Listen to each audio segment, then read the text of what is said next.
Today I'm going to show you how to create a section in the Reminders app.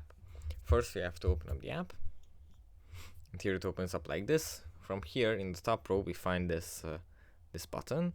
We can click on this and then we can add a new section. Let's say let's name the section test reminders like this, and here we can add these reminders under this. For example, we can add new ones, and then here we have another section, and then we can separate these like this.